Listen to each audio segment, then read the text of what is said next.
Tá, que viajar para Dinamarca é caro? Provavelmente você já deve ter escutado. Se você já pensou em visitar o país ou já pesquisou alguma coisa sobre o país, provavelmente você já viu isso. Mas caro quanto?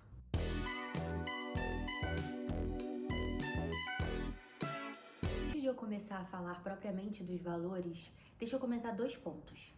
O primeiro, a minha viagem foi em setembro do ano passado. Tá, Jéssica, mas por que isso é relevante? Isso é relevante porque quando a gente planeja uma viagem, é importante considerar se o período em que nós queremos ir, o mês em que queremos ir, é considerado alta ou baixa temporada, porque isso impacta muito nos valores da viagem. No caso da Dinamarca, a época da alta temporada é o verão europeu, e assim a época de baixa temporada é o inverno europeu. Entre as duas estações é considerada média temporada ou temporada intermediária. Logo, alta temporada, verão europeu, junho a agosto. Baixa temporada, inverno europeu, novembro a março. E a média temporada entre as duas estações, abril e maio, setembro e outubro.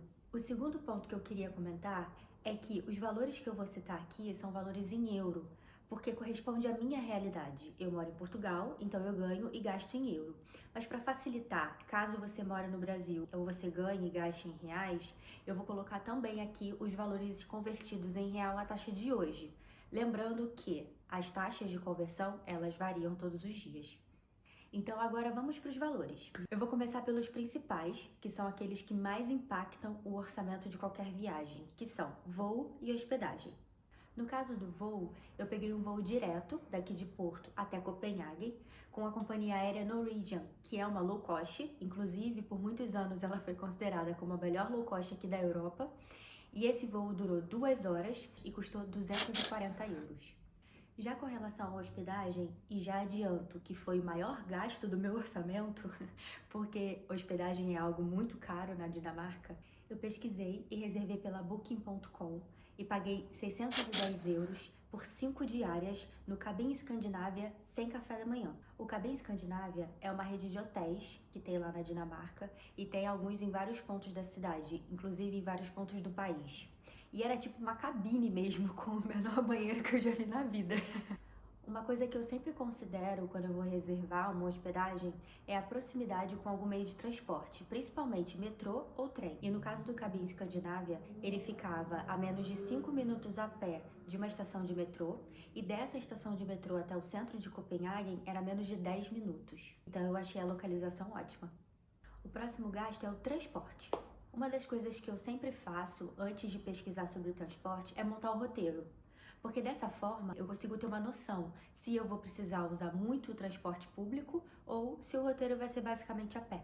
Nos destinos em que é melhor usar o transporte público, eu sempre verifico no meu roteiro mais ou menos quantas vezes eu vou precisar usar o transporte, porque aí eu pesquiso nesse local para ver se tem algum transporte que me dê a possibilidade de usar por mais de um dia ou se, na verdade, valeria mais a pena comprar cada vez que eu for usar.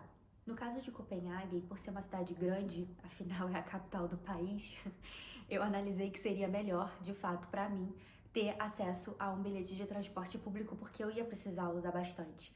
Apesar de ter muitos pontos lá que você consegue fazer a pé de um ponto para outro, a cidade de fato é bem grande, as ruas são muito largas, então assim, em alguns momentos vale mais a pena usufruir um pouquinho da comodidade do transporte público para preservar um pouquinho as pernas, ainda mais porque eu fiquei lá por 3 dias, né? Então, 3 dias andando o dia inteiro, minha idade não me permite mais isso não. Então, assim que eu cheguei em Copenhague, lá no aeroporto mesmo, já que eu ia precisar sair do aeroporto para ir pro hotel, eu já comprei lá o City Small Pass, que é um passe válido por vários dias, por várias horas e vários dias.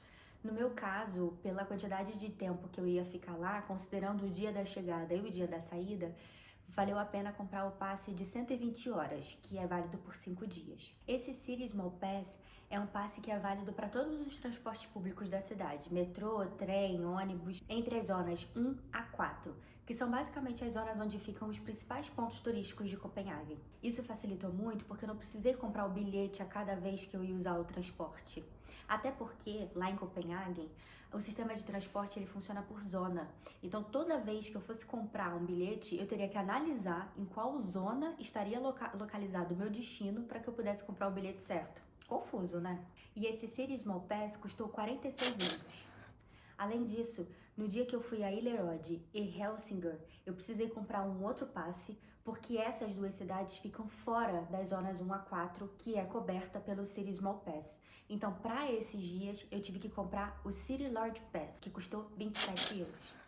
Já de transporte entre a Dinamarca e a Suécia, eu gastei 27 euros no trem que foi de Copenhagen a Malmö, cidadezinha lá na Suécia, e também gastei mais 15 euros no ferry entre Helsingør, na Dinamarca, e Helsingborg, na Suécia. Então, considerando o City Small Pass e City Large Pass, mais os transportes entre a Dinamarca e a Suécia, eu gastei 115 euros de transporte na viagem. Agora vamos falar de alimentação. Aqui eu preciso abrir um parênteses e mencionar que eu não sou o tipo de viajante que vai em restaurante. Pra falar a verdade, às vezes eu até passo fome nas viagens.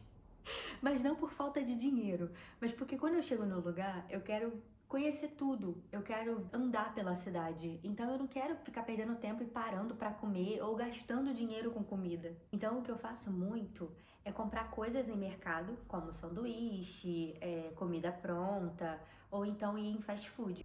Nessa viagem, eu fui muito em McDonald's, Burger King, KFC e também muito no 7-Eleven, que é uma rede de mercado muito famosa lá da cidade, que inclusive tem em cada esquina. Para café da manhã e café da tarde, eu fui várias vezes na Espresso House, que é uma cafeteria também muito famosa por lá, que você encontra em toda a cidade. Então, meus gastos totais com alimentação, considerando todas as refeições, café da manhã, almoço, café da tarde e jantar, foi no total de 200 euros. Agora falando de gastos com atrações em geral, entrada em palácios, jardim, museus. A dica para esse tipo de gasto, para te ajudar a economizar, é sempre que você estiver montando o seu roteiro, dá uma olhada em quanto custa essas atrações. Porque muitas vezes, se você comprar antecipadamente, você paga mais barato. Se você pagar online, você paga mais barato e ainda evita fila no local, porque às vezes tem atrações que têm filas muito grandes, isso te faz perder tempo. Então, o ideal é você comprar pela internet. Além disso, tem atrações que podem esgotar a disponibilidade. Então, é sempre bom dar uma olhadinha enquanto estiver montando o roteiro e verificar, se for o caso, já compra o bilhete. No caso da Dinamarca, eu gastei 35 euros com atrações, que foram 19 euros para entrar no Palácio de Rosenborg e 16 euros para entrar no Castelo de Frederiksborg. Então, para resumir, voo 240 euros, hospedagem 610 euros, transportes 115 euros, alimentação 200 euros, diversas atrações 35 euros, totalizando 1.200 euros. Então, agora que você já tem uma noção melhor de quanto custa viajar para a Dinamarca, tá na hora de você preparar a sua viagem. Eu espero que essas informações tenham sido úteis e se você tiver alguma dúvida, deixa aqui nos comentários. E se você ainda não tiver visto o vídeo com o roteiro completo dessa minha viagem pela Dinamarca, aproveita para ver. Até o próximo vídeo. Tchau, tchau!